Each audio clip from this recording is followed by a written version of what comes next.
Good morning from WKYT News. I'm Bill Bryant, and we welcome you to Kentucky Newsmakers. A little later, we'll have a look back at some of the times that former President Jimmy Carter visited Kentucky. We'll also look back at some of the top stories of 2024 and look at some new laws that are now in place here in the Commonwealth. But first, the Kentucky General Assembly is about to begin its 2025 session, and some issues are simmering. Republicans hold supermajorities in the House and the Senate, and they control the flow of legislation. They can easily override vetoes issued by the governor. Democrats are few in number in Frankfort, but they can sometimes get some changes to legislation or even pass some of their own. In any case, they can make their points and let their objections be known. State Senator Reggie Thomas of Lexington is the Democratic caucus chair and a senior member of the legislature from Fayette County. And Senator Chairman, thank you. We appreciate you very much for being with us. Well, Bill, first of all, Happy New Year to you and to all other staff there at WKYT TV. And it's good to be back with you. Well, we appreciate that very much, and we certainly appreciate you taking time here during the holidays. Let's talk about the Democrats' lot in the 2025 session, which is about to roll out. Do you feel it's your job in the minority to work with Republicans, or is it to try to change or even stop some of what they may propose? Well, Bill, it's both, actually. It's both. Obviously, I go to the legislature and go to the Senate chamber in an attempt to work with my colleagues, the Republicans and Democrats, to pass and craft legislation that's beneficial to Kentuckians, that help move our state forward, and help make Kentucky one of the best states in the nation. And for the most part, Bill, I think I've done that in my 11 years as a state senator. Clearly, there are times in which we disagree, and as you indicated in your opening, I make my voice known and express my opinion, and hopefully try to defeat some things that I think are really harmful and disadvantageous to Kentuckians. So I think it's both, but I do go there in the spirit of trying to work with my colleagues. Well, is it important that you make a point even if you lose the day, you lose the vote and the legislation goes ahead and does pass even though you had opposition? How important is it that you're on the record when you disagree? Well, Bill, I think that's very important. When I speak, I don't think I speak by myself. I think there are millions of other Kentuckians who agree with what I'm saying, and I speak for them. And even if I'm overridden by a vote, at least at the end of the day, I can feel good that I expressed my opinion and represented my Senate district and represented other Kentuckians who agree with me. It appears the Republican leadership is making lowering the state income tax another 0.5% their highest priority. The governor has called that cut appropriate. We also know that revenue, though, is projected to drop this year by some $200 million or so. Is that a cautionary flag to you? Well, Bill, let me be clear. I have voted for every tax cut that the Republicans have proposed. I've not opposed a cut in our state income tax. So the move toward lowering taxes for Kentuckians, I do support. Obviously, Bill, with that said, I do not want to get in a position like we've seen in other states where they cut income taxes irresponsibly and harm areas that are important to those people in the state, roads, schools. I don't want to get in that position. But yes, I will support this tax cut. I will vote for it. And again, with the guardrails that we have in place, any other tax cut I'm going to judge at a particular time that it comes to my attention. We know that the GOP believes lowering that income tax makes Kentucky more competitive with other states that lean more heavily on consumption or sales taxes. We have moved a bit in that direction. That is, that we put sales taxes on more items. Do you see that, a part of the future as well, that there will be more sales tax reach? I think expanding those areas that we do impose sales tax on, yes, we're going to review that. I don't think we're going to review that this year. We may review that next year. I'm not opposed, let me be clear on this, I'm not opposed to taxing other services. Again, I think that is an item by item decision. But yes, I think you will see more consideration in terms of what items and what areas and what services should be taxed. Senator, we expect diversity, equity, and inclusion, or DEI legislation, to once again be a topic. It failed last year. Since then, the University of Kentucky and some other institutions in higher education have disassembled their programs. Do you expect a robust discussion on that topic? And I know when that topic has come up, you have been a lively part of the discussion. Well, Bill, let me say this. I hope it doesn't come up. I don't see a reason why it should come up. University of Kentucky, as you indicated, has disbanded their DI program. Other schools like Eastern Kentucky University don't even have a DI program. I don't see any reason why it needs to come up. I mean, what's the purpose of it, Bill, in 2025 of doing so when there's not a state university other than the University of Louisville that continues to have a DI program? As I've said before, and I'll say again if I have to, bringing it up, are we really trying to move universities like UK and Western and Louisville to a place in the 1950s, like when my grandmother was there and UK had blacks you could count on both hands? That was it. Do we want a racially homogeneous UK? I mean, if that's not the intent, there's no reason to bring up DEI. And so I just see no reason to do it. It's not an item that's certainly going to benefit this state. And I mean, in terms of eliminating it, it's not going to benefit this state. So I just see no reason for that to even be considered unless you have some very really sinister intent in doing so. Well, if it does come up, it sounds like you're ready to debate it again, right? I will definitely be ready to debate it because there's no need to do it in 2025. No universities, other than the University of Louisville, have a DI program. And let me add this one point, Bill, since we're talking about this. All state presidents have indicated that it's advantageous to their universities and to the state to have college institutions that are diverse both racially, both from a religious standpoint and socially, that they think that's advantageous and beneficial to their schools. And I would agree with that thinking.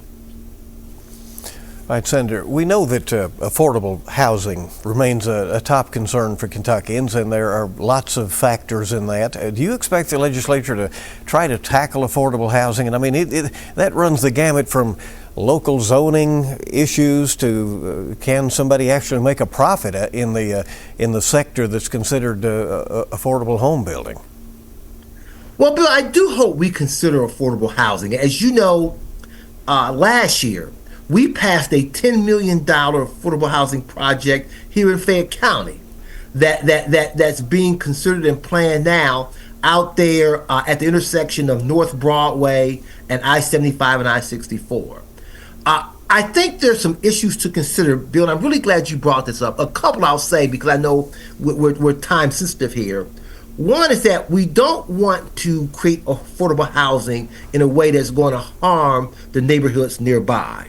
You know, we've seen some issues on that here in Lexington in 2024, and they were both defeated because it was going to destroy long-standing, vibrant communities. We don't want to do that when we have affordable housing. I think the second point I want to make is that we want to create affordable housing that's going to blend in well with the neighborhood surrounded. I think that's an important consideration. So yes, I remain supportive of affordable housing, but the two considerations that I've highlighted for you this morning, I think need to be made a part of any new affordable housing development. Manufactured housing interests seem to believe that they could be more of a solution if people were given more options for that. Do you have you been listening to that debate? Not only have I been listening to it, Bill, I've been very much a part of it in 2024. And once again, I just reiterate what I've said. I think any affordable housing project that's being built in Lexington should always try to mirror and be consistent with those communities around it. If you bring in affordable housing that's going to destroy and make the communities around it unsafe, increase crime, lower property values, then you're not doing anything, Bill, that's enhancing the community. Let me make this one other point, Bill. There are communities around this country that have said that any kind of new housing or new development that comes into their communities must increase property values, must enhance the value and the benefit of the communities around them.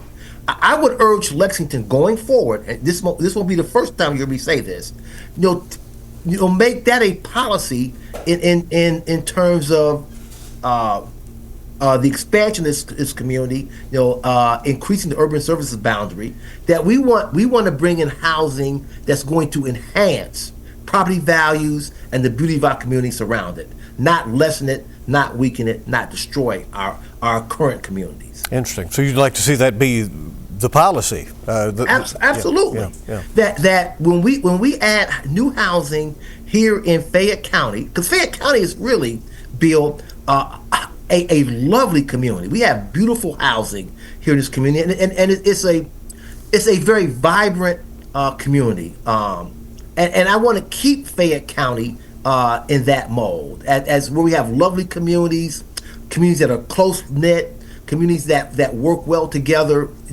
neighborhood by neighborhood.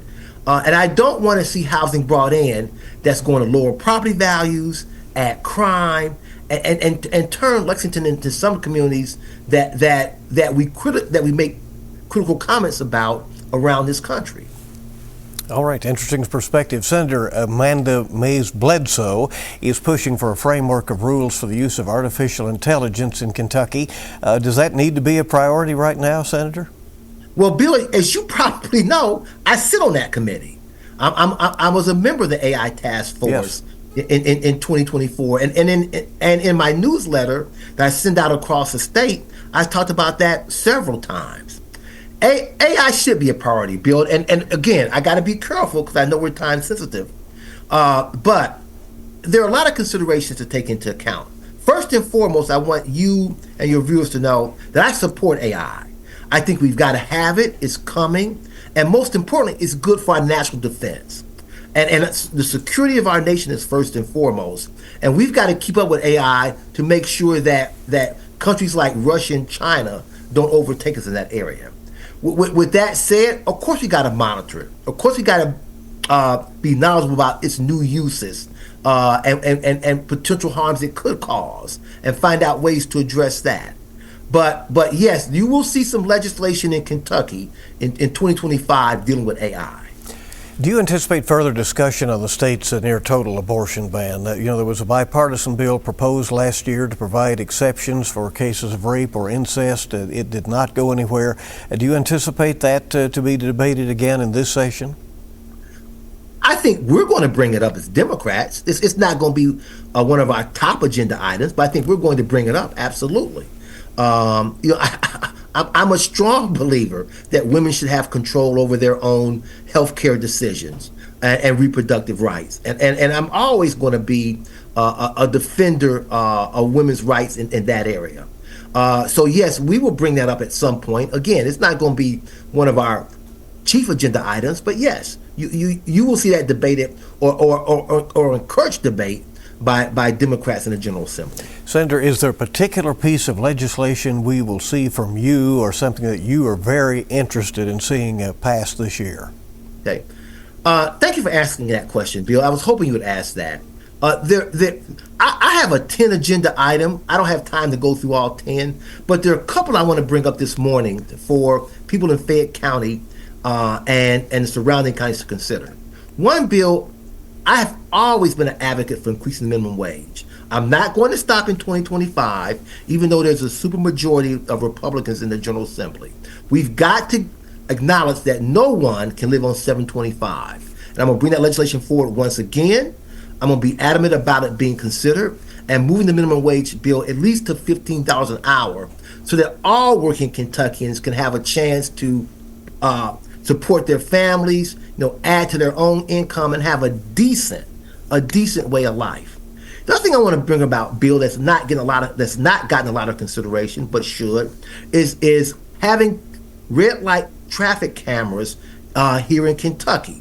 And that's particularly important now, Bill, when we've seen on New Year's Day, 2 terrorist incidents, one in North New Orleans, one in Las Vegas, where having cameras available helped track the automobile and the people who were involved in it. And we also saw the benefit of that, Bill, in New York City last month with the killing of the CEO there at United Healthcare.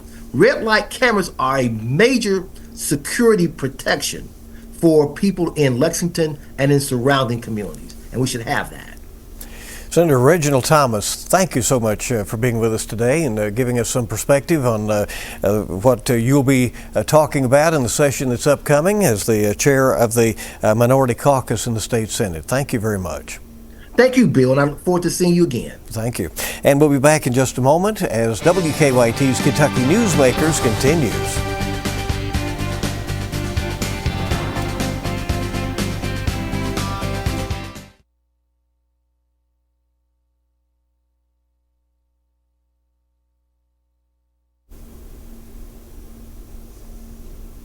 Hello? All right. Well done, Senator. Thank you very much. Okay, Bill. I appreciate it. I thought that was good. I did too. Okay. Helpful. Thank you. Next time I see you, I hope I'm in studio. Let's make that work. All right. Probably sometime in April after the session's over. Okay, sounds good. Yeah, we'll look at that. Thank you. Bye.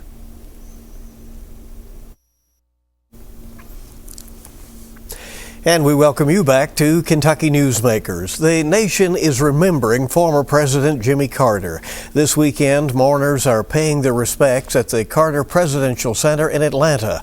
On Tuesday, Carter's remains will lie in state in Washington, D.C. in the Capitol Rotunda, and that will be followed by a state funeral on Thursday, January 9th. President Carter visited Kentucky on several occasions, both during and after his time in office, and WKYT was there over the years to document Carter's trips to the Bluegrass State.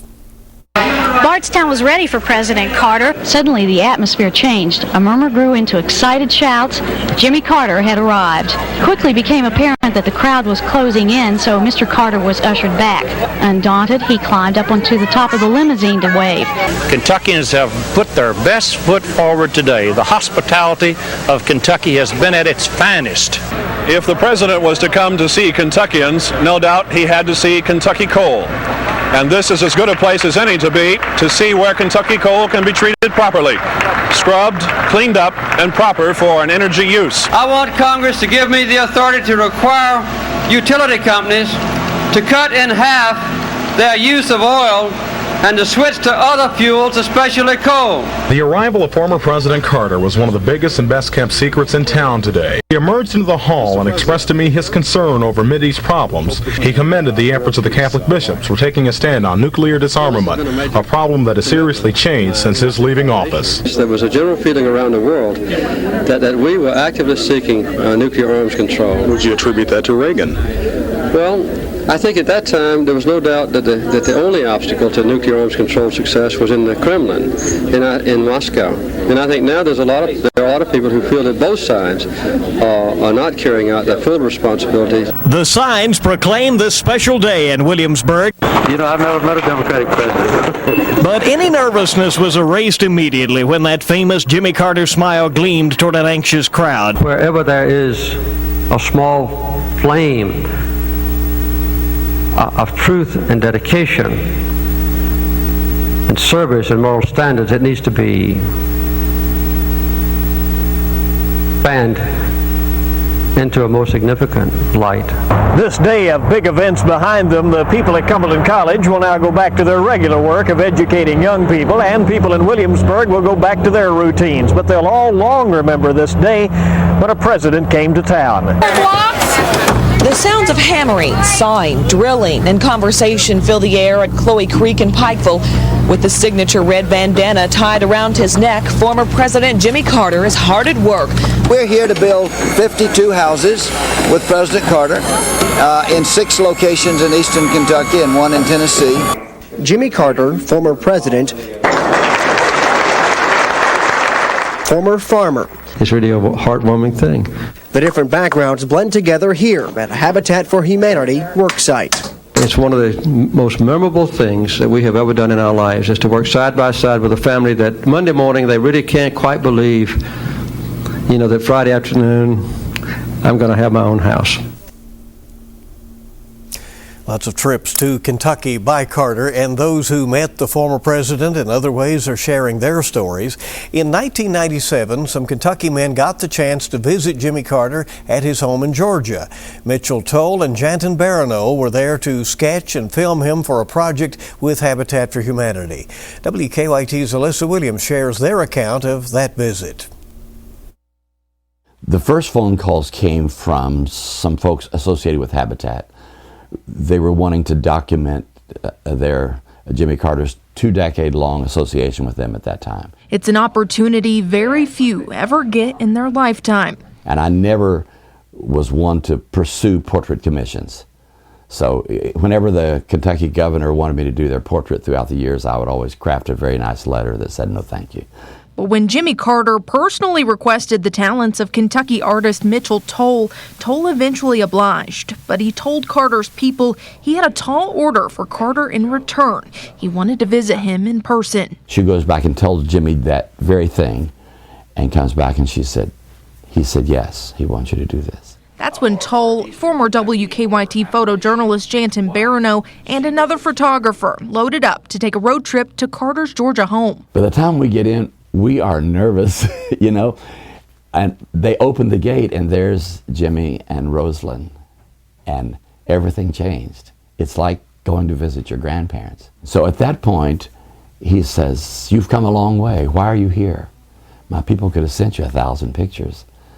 And I reached out and touched his arm, and I said, I wanted to touch your skin and see the moisture in your eye and see the texture of your skin and the texture of your hair and hear your low voice. Carter and the three men were together for hours. Toll says he learned a lot about the former president in that time. He loves humanity the same way that I love my only grandson.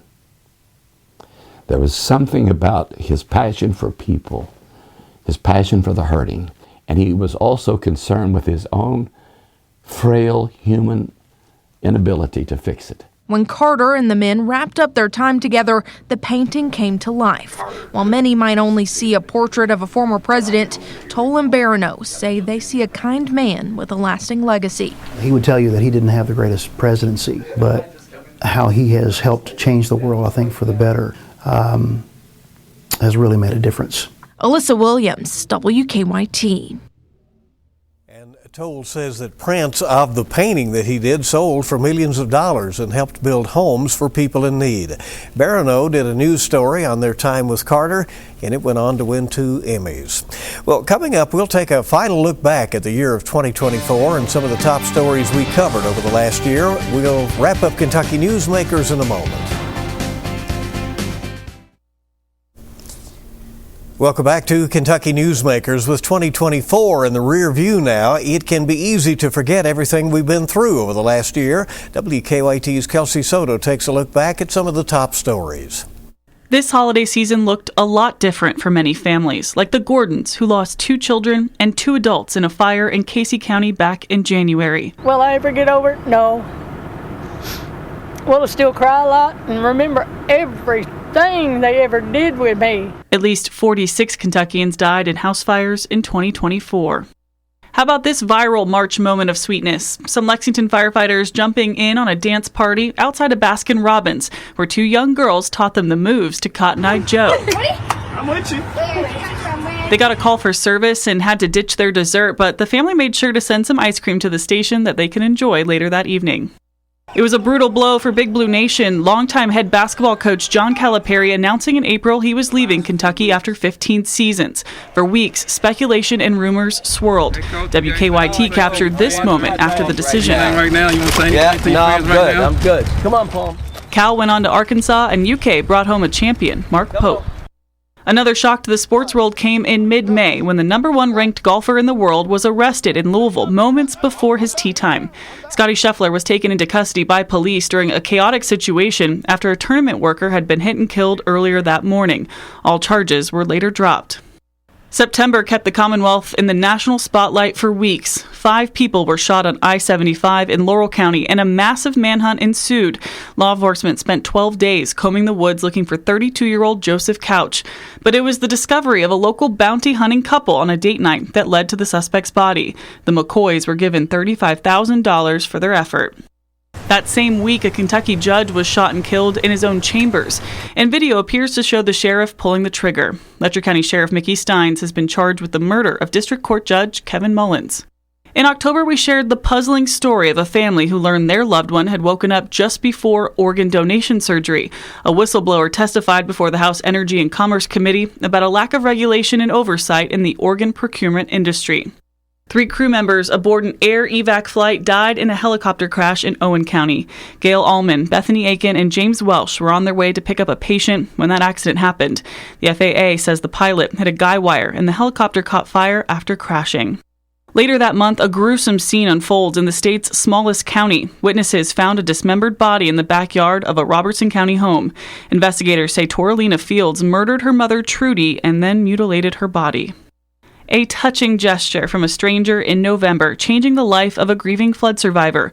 Farmer Baker lost his home and wife Vanessa in the deadly floods in eastern Kentucky in 2022. Over the summer, we reported on the construction of his new home. Sherry Robinson saw that story and knew she'd finally found the man she'd been searching 2 years for. We were there as she presented him a quilt he didn't even know existed. Just a few weeks before she went missing, Vanessa started that project as a gift, but then asked Sherry, a quilter, to finish.